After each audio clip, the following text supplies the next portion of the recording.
Assalamualaikum warahmatullahi wabarakatuh. Teman-teman sekalian, pada kesempatan ini kita akan mendiskusikan tentang jaringan parenkim dan perkembangannya.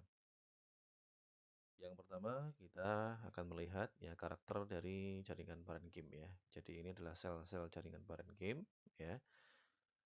Yang pertama, sel jaringan parenkim itu memiliki protoplasma yang aktif ya. Di dalam selnya itu memiliki protoplasma yang aktif sehingga dia masih mampu melakukan pembelahan ya, seperti jaringan meristem. Kemudian umumnya dinding selnya tipis dan tidak mengalami penebalan sekunder ya. Kita lihat di sini, ini tipis ya dan tidak ada penebalan sekunder. Kemudian jaringan parenkim itu memiliki bentuk bermacam-macam ya, dari bulat hingga bercabang-cabang ya. Nanti kita lihat ya, contoh parenkim yang bentuknya bercabang itu seperti apa. Nah, kemudian dari lokasi jaringan parenkim ya. Jaringan parenkim ini sebagai jaringan dasar ya.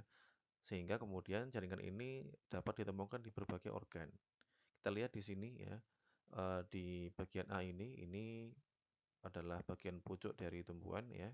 Nah, dia terletak di area korteks gitu ya, korteks.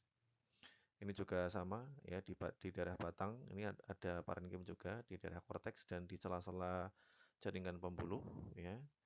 Kemudian ini juga sama di area korteks ya. Ini mungkin di sekitar area akar. Yang B ini adalah jaringan parenkim di daun ya. Ini ada epidermis atas, epidermis bawah, ini ada stomata. Nah, di tengah-tengah ini ada parenkim ya. Atau yang sering kita sebut dengan bagian mesofil ya, mesofil daun. Nah, nanti ada parenkim palisade, ada parenkim spon gitu ya. Nah, itu adalah parenkim. Jadi jaringan parenkim itu dia terletak di berbagai organ pada tumbuhan karena sebagai jaringan dasar ya atau jaringan pengisi. Kemudian sekarang kita akan melihat ya, ada macam-macam bentuk jaringan parenkim ya, macam-macam jaringan parenkim. Yang pertama, jadi nanti bisa dibagi atas dasar fungsinya dan atas dasar bentuknya. Nah, pertama kita melihat dari fungsinya ya, ada fungsinya. Nah, di sini yang pertama ada klorenkim ya. Klorenkim ini nama lainnya adalah parenkim asimilasi. Dia berwarna hijau karena memiliki kloroplas. Nah, dalam kloroplas itu ada klorofil, ya, zat hijau daun. Nah, fungsinya untuk apa? Ya, sesuai dengan namanya sebagai asimilasi ya. Proses asimilasi atau fotosintesis yang nanti menghasilkan eh, karbohidrat ya. Nah, yang berikutnya ada namanya parenkim air ya.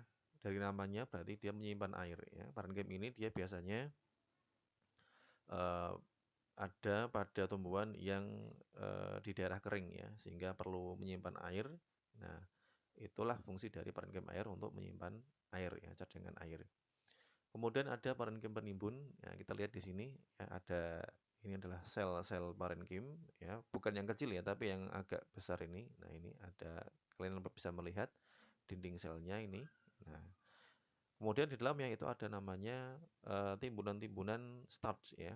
Ini contohnya starch ya atau zat pati ya. Zat pati itu karbohidrat ya tadi dari sini ya dari parenkim klorenkim ini kemudian ditimbun pada parenkim penimbun ya.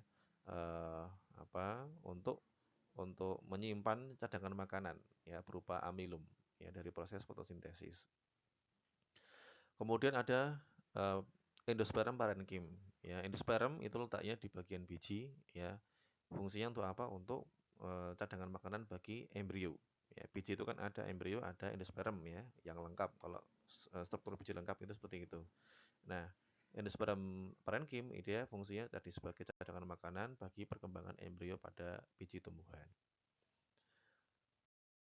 Kemudian masih ya macam jaringan parenkim atas dasar fungsinya. Ini ada struktur yang disebut dengan airenkim ya atau parenkim udara. Kita bisa melihat di sini ya. Ini ada banyak rongga-rongga udara di sini ya. Ini adalah parenkimnya. Kemudian ini rongga udaranya. Ini juga sama ada rongga udara, rongga udara. Ini juga ada rongga udara gitu ya. Nah, fungsi dari parenkim udara ini tentu dia berfungsi untuk mempermudah proses pertukaran udara ya. Dan juga bagi tumbuhan yang di daerah berair, yang tumbuh di air, juga berfungsi sebagai pelampung ya, sehingga bisa seperti eceng gondok itu dia bisa mengapung karena di dalamnya, dalam batangnya itu yang menggelembung itu ada parenkim udara gitu. Yang berikutnya masih ya macam parenkim atas dasar fungsinya. Di sini juga ada namanya parenkim asimilasi ya. Nah, tadi sudah kita bahas ini kalau pada bagian daun ya, ini secara spesifik ada yang namanya parenkim asimilasi, parenkim jadi ini kalau dari bentuknya ini disebut dengan parenkim palisade atau jaringan tiang ya. Tapi dari fungsinya sebenarnya ini adalah parenkim asimilasi, berfungsi untuk fotosintesis. Ini juga sama ya. Dari bentuknya itu namanya adalah parenkim spong ya, spons atau bunga karang ya. Tapi dari fungsinya itu adalah parenkim asimilasi, ya, berfungsi untuk fotosintesis ya. Karena berwarna hijau tadi karena memiliki kloroplas ya, organel kloroplas yang mengandung klorofil. Berikutnya ini masih ya atas dasar fungsinya ada namanya parenkim phloem ya, parenkim phloem. Jadi ya dia di sini ini parenkim phloem, ini di sini, ini juga ada di sini. Nah, phloemnya itu ini ya, ini phloemnya, ini elemen tapis ini adalah phloem ya. Jadi fungsinya untuk apa? Memberikan nutrisi ya, dia memberikan nutrisi makanan bagi eh, jaringan phloem ya yang ada di dalamnya. Nah, itu. Berikutnya masih ya atas dasar fungsinya ini hanya berbeda bentuk ya. Kalau tadi pada daun apa? Daun yang biasa yang tipis, ini pada daun yang sifatnya seperti jarum ya. Nah, seperti misalkan pada pinus, ini adalah dipotong, kemudian ada namanya jaringan parenkim ini di bagian mesofilnya juga ya, tapi bentuknya berbeda ya. Nah, nanti kita lihat ini bentuknya sebenarnya bentuk apa gitu ya. Cuma dari fungsinya parenkim ini, ya ini parenkim ini, itu fungsinya sebagai parenkim asimilasi ya, sama fungsinya untuk proses fotosintesis. Nah, nanti kita lihat dari bentuknya itu sebenarnya ini namanya parenkim apa gitu ya. Nah, sekarang kita bicara tentang parenkim atas dasar bentuknya. Nah, ini yang tadi ya pada daun ya, ini secara fungsi sebagai parenkim asimilasi. Tapi secara bentuk yang namanya adalah parenkim tiang ya atau palisade ya, jaringan palisade yang bentuk sel-selnya itu seperti tiang-tiang ya, berdiri tegak gitu. Ini epidermis. Nah, di dalamnya itu ada parenkim tiang dan juga ada parenkim spons ya atau bunga karang. Nah ini ya. Sama-sama parenkim cuma bentuknya berbeda gitu ya. Nah, kemudian macam parenkim ya atas dasar bentuknya ini tadi sudah kita bahas ya. Nah, sebenarnya yang disebut eh, apa tadi itu adalah atas dasar fungsinya ya, arenkim ya, arenkim atau parenkim udara.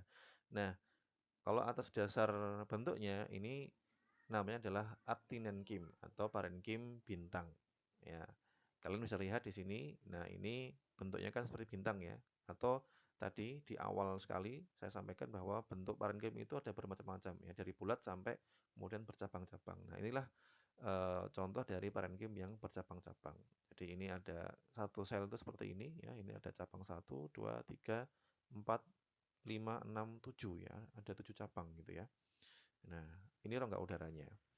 Nah, sehingga dari bentuknya ini disebut actinenkim atau parenkim bintang. Hanya saja kalau dari fungsinya ini disebut parenkim udara karena memiliki rongga udara gitu. Nah, kemudian di sini ini tadi yang daun pinus ya.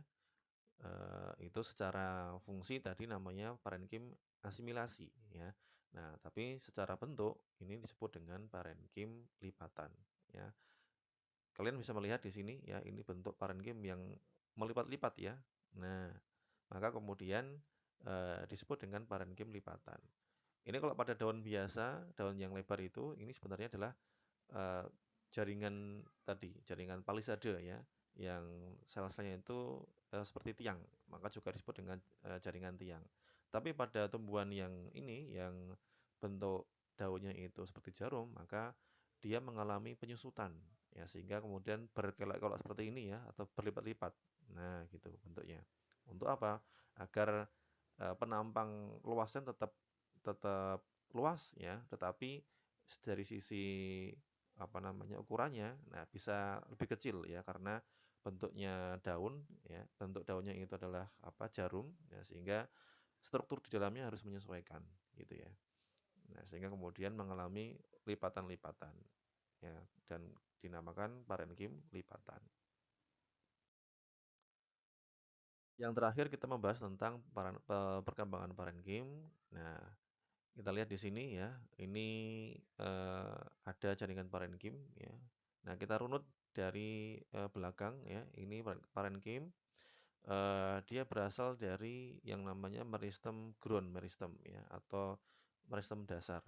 Kalau kemarin kita membahas ya, ada namanya ini ada prokambium, protoderm, dan ada ground meristem.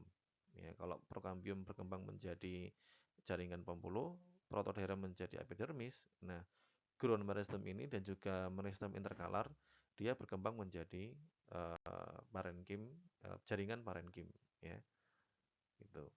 Jadi perkembangannya dia berasal dari ground meristem gitu ya.